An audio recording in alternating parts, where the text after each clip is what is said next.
আসসালামু আলাইকুম রহমতুল্লাহি ওয়া বারাকাতুহু। ইন্নাল হামদালিল্লাহ ওয়াসসালাতু ওয়াসসালামু আলা রাসূলিল্লাহ, আম্মা বাদ। প্রিয় ভাই ও বোন, আশা করি আপনারা সকলেই ভালো আছেন। আলহামদুলিল্লাহ, আল্লাহ সুবহানাহু ওয়া তাআলার অশেষ মেহেরবানিতে আমি অনেক ভালো আছি। প্রিয় ভাই ও বোন, আজকে আমি আপনাদের সামনে যেই ভিডিওটা নিয়ে এলাম, এই ভিডিওটা কিসের তা হয়তো আপনারা ভিডিওতে থাকা পোস্টার এবং টাইটেল দেখে হয়তো বুঝে গেছেন। আজকে আমাদের কি আয়োজন। ভিডিওটি শুরু করার পূর্বে আপনাদের কাছে একটাই অনুরোধ, আপনারা যদি মুক্তির আহ্বান ইউটিউব চ্যানেলে নতুন হয়ে থাকেন তাহলে অবশ্যই এই চ্যানেলটা সাবস্ক্রাইব করে দিবেন এবং দিনকে প্রচার করতে এই চ্যানেলের ভিডিওগুলো আপনার বন্ধু বান্ধবের মাঝে শেয়ার করে দিবেন। আর দীর্ঘ না করে সরাসরি চলে যাচ্ছি ভিডিওতে। নবীজির উপর অধিক পরিমাণে দরুদ পাঠ।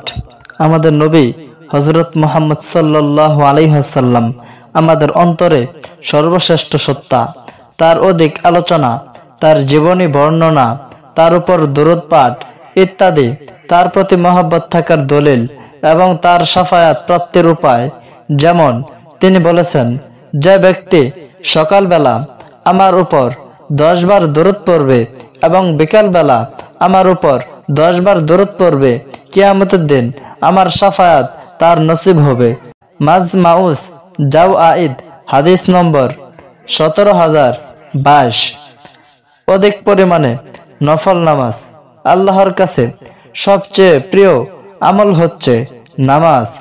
নবী করিম সাল্লাল্লাহু আলাইহি ওয়াসাল্লাম বলেন, মনে রাখো তোমাদের সর্বোত্তম আমল হচ্ছে নামাজ। আহমদ হাদিস নম্বর 22378। ফরজ ও নফল নামাজ নেকি ও শাফাত লাভের পথ। নবীজির খাদেম রাবিয়া ইবনে কাব রাদিয়াল্লাহু তাআলা আনহু বলেন, আমার প্রয়োজন হচ্ছে কিয়ামতের দিন আপনার শাফাত লাভ করা। একথা শুনে নবী করিম সাল্লাল্লাহু আলাইহি ওয়াসাল্লাম বলেন, তা হলে অধিক সাজদা আদায়ের মাধ্যমে আমাকে সাহায্য করো। আহমদ হাদিস নম্বর 16076। আল্লাহ সুবহানাহু ওয়া তাআলা আমাদের সকলকেই বেশির থেকে বেশি আমল করার জন্য তৌফিক দান করুক। আমিন সুম্মা আমিন। ওয়া আখিরু দাওয়ানা আনিল হামদুলিল্লাহি রাব্বিল আলামিন।